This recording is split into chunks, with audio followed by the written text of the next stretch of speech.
In this lesson, we're going to display quantitative data on our TI-84. This will come in very handy as we're working through some of our different examples and needing to check that nearly normal condition and that sort of thing.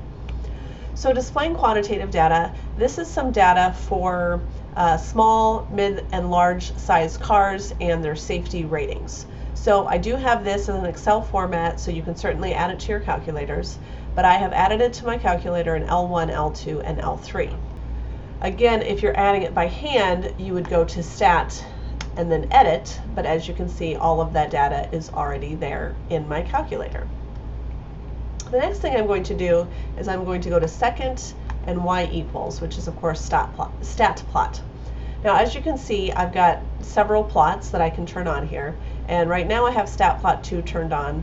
I just want to turn on stat plot 1. So the first thing I'm going to do is I'm going to click on 2, and I want to go ahead and turn this one off. I don't want stat plot 2 on. I'm going to go back to stat plot 1. Notice all I did was go right there to the top of the page and click on 1. I'm going to turn that on, and then under type, the first is a scatter plot, and then basically a time plot, histogram, box plot with outliers, box plot without outliers, and then the normal probability plot, which we'll talk about the normal probability plot today.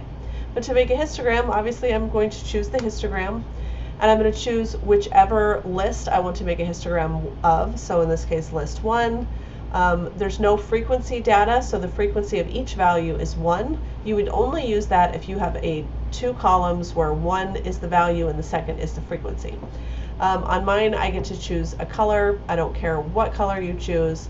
And then whenever I'm graphing, I want to look at zoom 9. Zoom 9 is like zoom stat. So I'm going to click on zoom, and then 9 is stat, and that's going to zoom into that histogram data. So this is for L1. If I want to make more than one histogram, I would just go to my second Y equals. I would choose to basically turn this one on. I'll use this for L1.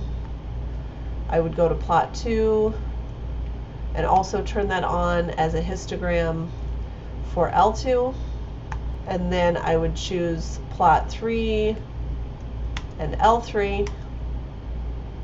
And then if I zoom 9, so that kind of puts them all on top of each other, which again isn't awesome, but that's one way to do it. To create a box plot, you're doing the exact same thing. I'm just going to go to second Y equals, and I'm choosing that box plot. I usually choose the one that does give outliers. I'm going to just go ahead and do it for all 3. Of course, if I wanted to just do it for 1, I would turn off the stat plots for the other 2 plots.